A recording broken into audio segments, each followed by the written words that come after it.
నాకేంటి అనసూయ గారు, మిమ్మల్ని ఎందుకంటాను నేను? అసలు మీరు ఎందుకు వచ్చారు దీంట్లోకి?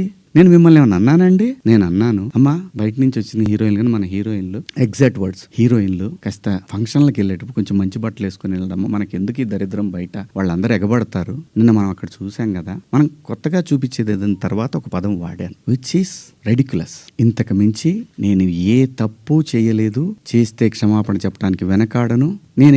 నేను ఎదురుదాడికి కూడా వెళ్లే మనిషిని కాదు. నేను నా కోసం నా ఇంటెన్షన్ అర్థం చేసుకున్న వాళ్ళందరికీ కూడా థ్యాంక్ యూ సో మచ్. ముఖ్యంగా అనసూయ గారు నా ఇన్సెక్యూరిటీ గురించి మాట్లాడారు. అవునమ్మా, మా హీరోయిన్ని అలా వెళ్ళినప్పుడు దాడులు చేసినప్పుడు భయం ఉంటదని, వాళ్ళు బాధపడతారని, ఒకవేళ జరగరాంది ఏమైనా జరిగితే ఆత్మహత్యలు చేసుకుంటారని నాకు ఇన్సెక్యూరిటీ ఉందమ్మా. ఇంకోటి, నా మీద మీరు జాలి చూపించారు, ఐ పిటీ హిమ్ అని. చాలా థ్యాంక్స్ అమ్మా.